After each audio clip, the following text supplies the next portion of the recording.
قل هل يستوي الذين يعلمون والذين لا يعلمون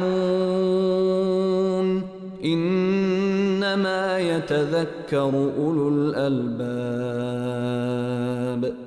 بگو آیا کسانی که می‌دانند و کسانی که نمی‌دانند برابرند؟ همانا تنها خردمندان پند می‌پذیرند.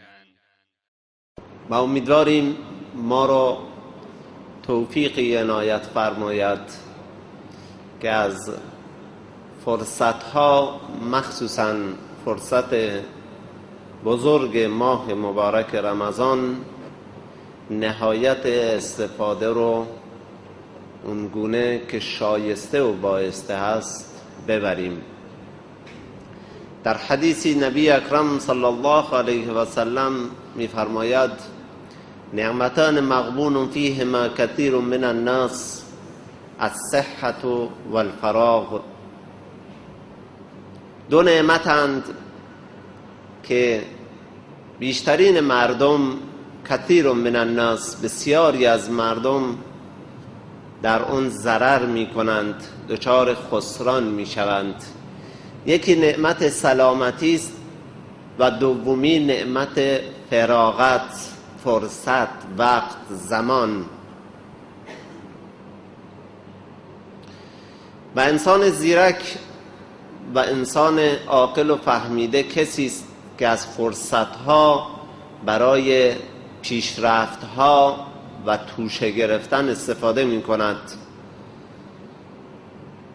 و استفاده نکردن از فرصتها حکایت از ضعف درک انسان دارد، چه در مسائل دنیوی چه در مسائل اخروی.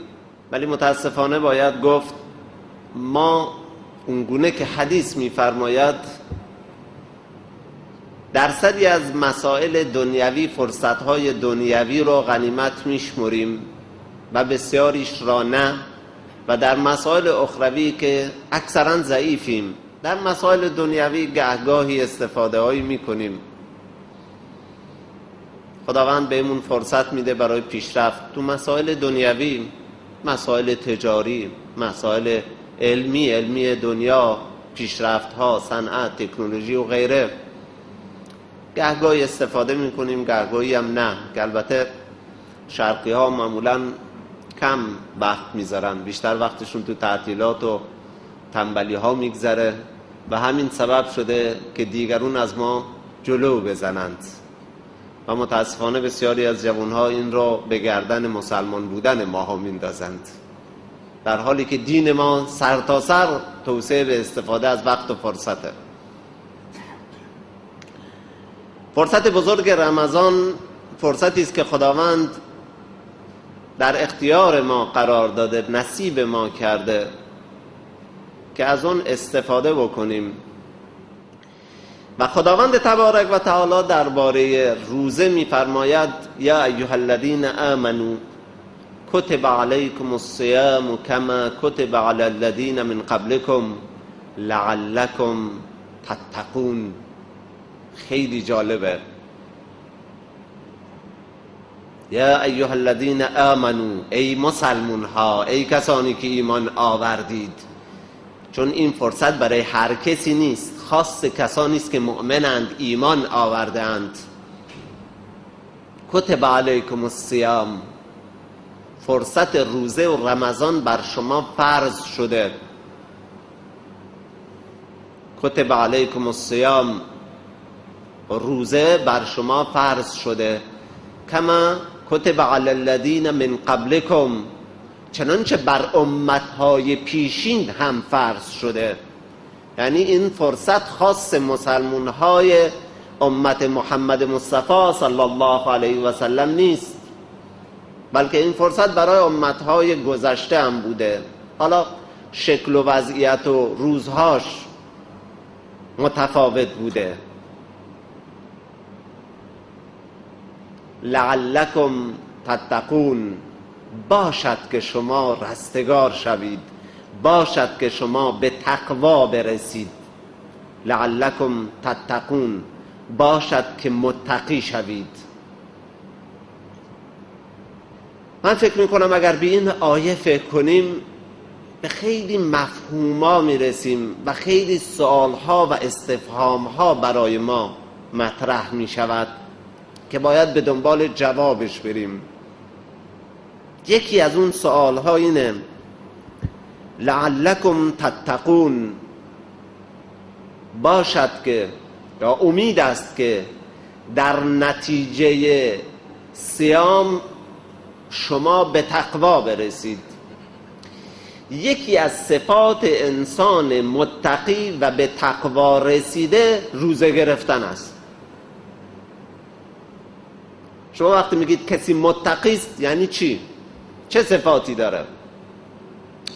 نماز میخونه، روزه میگیره، زکات مالش میده، حج در صورت توانایی میره، صادق، درست، متقی است یعنی قرآن میخونه، ذکر میکنه، تلاوت میکنه، به معصیت نزدیک نمیشه، کلاه سر مردم نمیذاره، اذیت کسی نمیکنه، دروغ نمیگه، تهمت نمیزنه، غیبت نمیکنه، مردم آزاری نمیکنه، در مثبت‌ها به فکر مردمه، یاور مردمه، کمک مردمه، در خدمت مردمه، از محبت درونیش مردم رو یاری میکنه، بهره میده و الی آخر. اینا همه صفاتی است که اگر جمع بشه در یک انسان به اون انسان میگن متقی. پس این صیام جزئی از صفات انسان متقی است. این آیه ما را به این سوال وا نداشته که روزه انسان را به اون تقوا میرسونه. آخر روزه جز از کله، جزئی از کله. از جز به کل برسیم؟ میگیم بله. چرا؟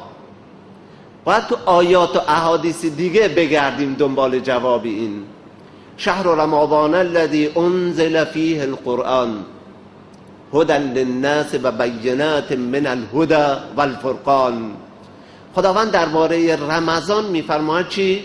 شهریه ماهیه که قرآن در اون نازل شده، هدی للناس، شهریه که سبب هدایت بشره به وسیله قرآنی که در اون نازل شده، و بینات و فرقان.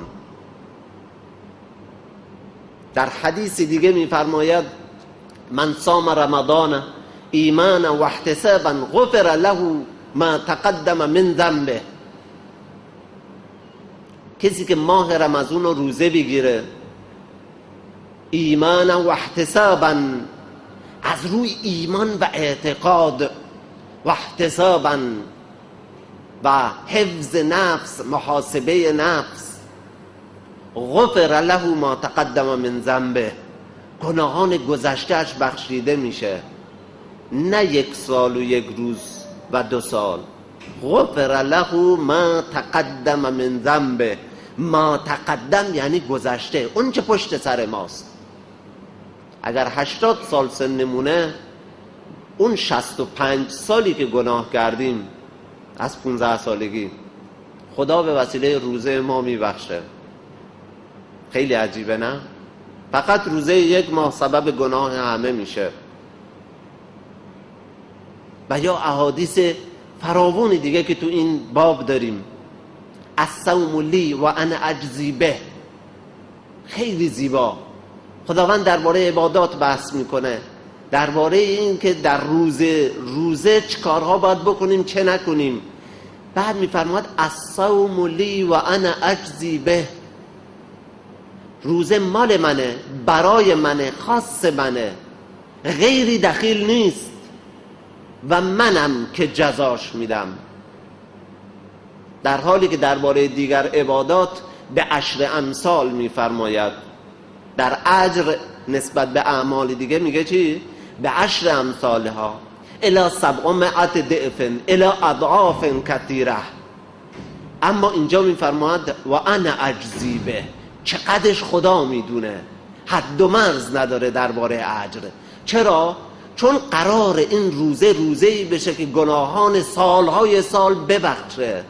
پس به 1000 برابر شدن هم جواب نمیده، بلکه باید 1000 برابر اجر و ثواب برای این روزه منظور بشه تا این کار رو انجام بده.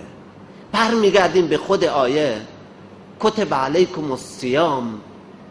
پس این روزه یه چیز جزئی نیست، یه چیز ساده نیست که بعضیا میان تو تعریفش میگن منظور از روزه این که از طلوع از شفق از اذان صبح تا اذان مغرب تو این فرصت نخوریم نآشامیم با هم بستر نشیم زنان و همین این میشه روزه. نه خیر، خیلی بالاتر از اینها. در حدیثی داریم که نبی اکرم صلی الله علیه و سلم میفرماید کسی که قول زور را ترک نکنه و عمل بدان، من لم یدع، کسی که رها نکنه، خداوند نیازی به این که لبشو تشنه کنه شکمشو گرسنه کنه نداره. خداوند نیازی به شکم و لب تشنه ما نداره. یعنی مفهوم روزه رو خیلی وسیع‌تر از این پیامبر میدونه و گفتم خود آیه حکایت از همین داره، حدیث حکایت از همین داره. لعلکم تتقون، روزه ای که انسان رو به تقوا میرسونه، روزه ای که سبب میشه نماز انسان فوت نشه، روزه ای که سبب میشه دیگه انسان زکات مالشو بده، یک ریال از مال زکات دیگه تو مالش نیاد نمونه، حجش فوت نشه، یک کلمه دروغ بر زبونش نیاد، چشمش کنترل بشه، گوشش کنترل بشه، زبانش کنترل بشه، همه اینها انجام بده. در نتیجه این روزه لعلکم تتقون میشه، انسان رو به اون تقوا میرسونه. پس روزه یعنی یک عبادتی که انسان را وارد در تمام عبادتهای دیگر میکنه، یعنی انسان را در انجام دیگر عبادات طاعات کمک میکنه، یاری میکنه، تقویت میکنه و یک محافظ میشه برای دور شدن از معصیت. الصوم جنه، یعنی میشه سپر، محافظ انسان در برابر شیطان. و بر همین اساس است که پیامبر میفرماید در ماه رمضان شیطان در غل و زنجیر میره. فتحت ابواب الجنه، درهای جنت باز میشه. یعنی اگر کسی رمقی داره که حرکت بکنه و این نفسش، این توان و قدرتش او رو حرکت بده، در بازه، دری بسته نیست، نیاز نیست در باز بکنه، نیاز نیست سیم خارداری رو طیف بکنه، نیاز نیست کلیدی رو در بندازه، در بازه، فقط حرکت کن بهش میرسی. و در جهنم بسته شده، کسی همینطوری وارد جهنم نمیشه مگر اینکه بره در بزنه بی زور خودش رو وارد جهنم کنه، وگرنه در بسته. شیطان به غل و زنجیره، همینطوری کسی شیطان نمیتونه، قدرت اغوای انسان نداره مگر این اون شیطان دست بسته و پا بسته ای که تو گوشه ای افتاده. انسان از هر طریقی که تونست از در و پنجره ای خلاصه خودشو فرار بده، بره خودشو به شیطان برسونه، دستورشو بگیره و بره انجام بده. وگرنه انسان اصلا شیطان قدرت این که بیاد تو بدن انسان، تو جلد انسان، تو فکر انسان نداره. این میشه رمضان، این میشه روزه. یعنی خداوند تمام درهای گناه رو، درهای اغوای انسان، تحریکات انسانی رو بسته. الصوم لی، این میشه روزه. حالا میشه کتب علیکم الصیام کما کتب علی الذین من قبلکم.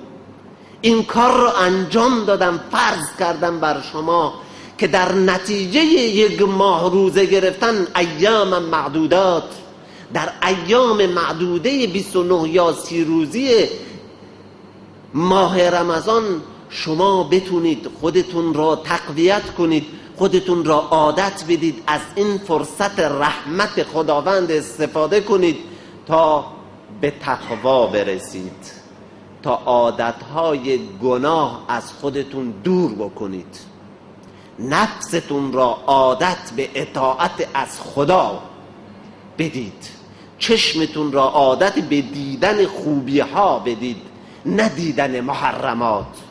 گوشتون دیگه قدرت شنیدن گناه رو نداشته باشه از اون بگیرید و دستهاتون و پاهاتون و دلتون، نیاتتون، همون چیزی که خداوند در نتیجه عبادات میفرماید که کسی فرض رو انجام میده و کسی که سنت و نوافل رو انجام میده به یه مرحله‌ای میرسه که خداوند میشه چشمش، یسمع بهی، یبصر بهی، و گوشش که یسمع بهی، و دستش که یبطش بهی، و پاش که باش راه میره، حرکت میکنه. یعنی خداوند میشه چشم انسان، یعنی چشم انسان یه چشم خدایی میشه، نمیتونه گناه بکنه. گوش انسان نمیتونه جز خوبی ها بشنوه. زبان انسان، لسان انسان نمیتونه به حرکت در بیاد برای بیان گناه، قدرت نداره. دست های انسان نمیتونه بگیره، این دست نمیتونه مشت بشه، این انگشت ها قدرت گرفتن گناه را ندارند. پا انسان را به سوی گناه به تحرک نمیاره اصلا. انسان میشه یک کامپیوتری که یه برنامه بهش دادن، بهش گفتن این گناهه، این گناه نیست، اینو انجام بده، اینو انجام نده. فوراً پیام میده که ای دست نرو، این کاری که تو میخوای بکنی گناهه. پس ماه رمضان یه ماهیه که ما میتونیم بهش بگیم میانبر برای رسیدن به خدا، یه راه میانبر برای رسیدن به خدا. چرا؟ چون نماز سنتی که تو رمضان خونده میشه به قول نبی اکرم صلی الله علیه و سلم به اندازه فرض غیرش ثواب داره و هر فرضی به اندازه 70 فرض غیر رمضان ثواب داره. پس میشه میانبر. یعنی اگر قرار انسان به وسیله 1000 رکعت نماز در غیر رمضان به یه تقوا برسه، در رمضان با 10 رکعتش هم میرسه. پس وای به حال ما اگر از این فرصت استفاده نکنیم. نبی اکرم صلی الله علیه و سلم در حالی که از منبر بالا میرفت در پله سومی برای سومین بار گفت آمین. اصحاب پرسیدن این آمین های پشت سر هم چی بود؟ فرمود که نبی اکرم فرمود جبریل امین دعا کرد خواب و خسر، زیان دید کسی که ماه رمضان را درک کرد، یعنی زنده و سالم بود و بخشیده نشد. میدونی مفهوم چیه؟ یعنی امکان بخشیده شدن در ماه رمضان خیلی بالاست. مانند این که بگیم یک کنکور میدن برای یه دانشگاه، 99% قبولی میده. وای به حال کسی که ده جزی اون 1% باشه. خیلی باید تنبل و به در نخور و سست باشه که دیگه بشه 1%. 99% قبولی، تو دیگه مردود شدی. ماه رمضان 99% قبولی داره، منتها برای کسی که صیام را به مفهوم اونگونه‌ای که پیامبر فرموده انجام بده. خیلی سخت نیست. یرید الله بکم اليسر ولا یرید بکم العسر. خدا نمیخواد بر شما در رسیدن به تقوا سخت بگیره. راه را هموار کرده، چاله چوله نکرده، خارم نریخته، سیم خاردارم نکشیده. راه صاف هموار، مرد رفتن که یه مقدار به این پاهاش رمق بده، حرکت کنه به سوی خدا. قبل از رمضان لحظه شماری میکردیم رمضان برسه. خیلی وقتا حالا خودمونیم به قول معروف ترس هم داشتیم، نه با اینکه رمضان اومد 29 روز 30 روز روزه گرفتن، روزی 14-15 ساعت خیلیه، نه؟ یه وحشت هم داشت. تو دلمون یه امید هم داشتیم که سختی ها رو تحمل میکنیم، از فرصت استفاده میکنیم، یه لحظه شو هدر نمیدیم تا این همه گناه که از ما سر زده تو ایام خدا به برکت ماه رمضان ببخشه. که چه بسا اگر رمضانی در کار نبود جای ما فقط نعوذ بالله جهنم بود. اما این رمضونه یه فرصت استثنایی است که خدا داده برای آدمایی که بتونن گذشته ها رو جبران بکنند. همه اونایی که خوب عمل کردن بشه یه رحمت، درجات بهشت نصیبشون بشه. اونایی که متوسط عمل کردن سبب گناه بخشش گناهشون بشه، سبب گناه بخشش گناه ورودشون به بهشت بشه. اونایی که ضعیفتر بودند یه سببی بشه که خداوند در جهنم رو بر اونا ببنده. همه این تو فکرمون بود. هی امروز فردا دیدیم رمضان رسید.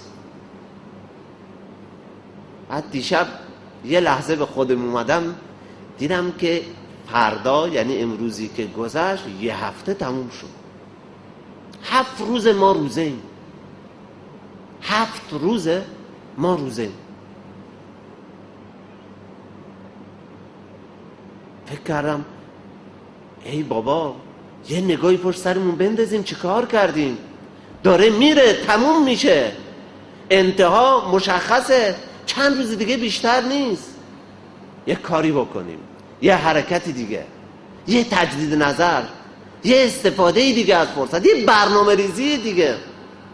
ول بکنیم دنبال این و اون برنامه های تلویزیونی و برنامه های نمیدونم تفریح و گردشی و کار و فلان و بستان و اینا. حجمش رو کم کنیم دیگه. شاید این فرصت نصیب من و تو نشه.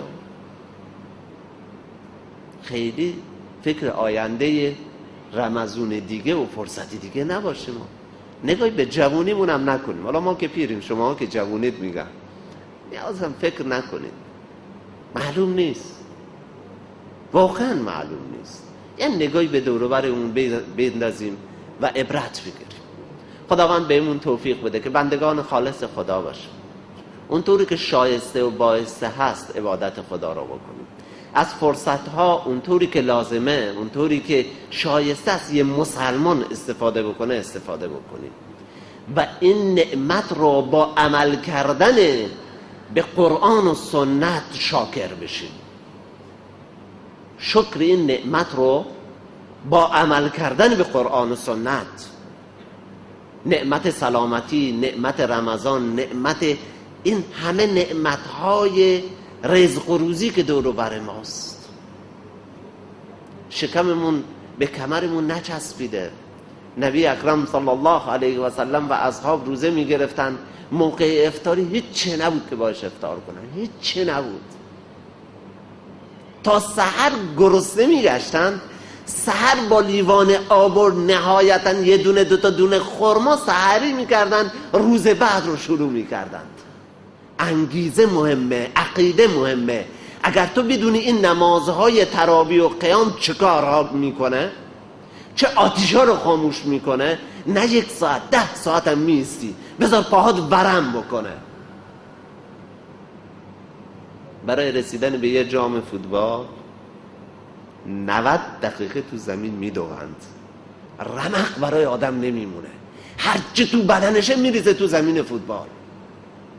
یه دروازه‌بان ببینید خودشو میزنه به این تیر دروازه، خودشو میزنه به زمین، ناقص میشه، دست و پا میشکنه، اما باید بره توپه رو بگیره. چرا؟ چون اگر گل خورد یه امتیاز بزرگ از دست داده. افتاد عقب، دیگرون زدن جلو. اینطوری فکر کنید به رمضان. حالا ببینیم پاها درد میکنه، حالا ببینیم فرصت رو از دست میدید.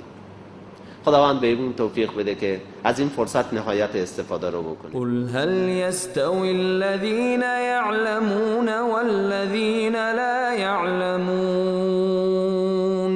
انما يتذكر اولو الالباب. بگو آیا کسانی که میدانند و کسانی که نمیدانند برابرند؟ همانا تنها خردمندان پند میپذیرند.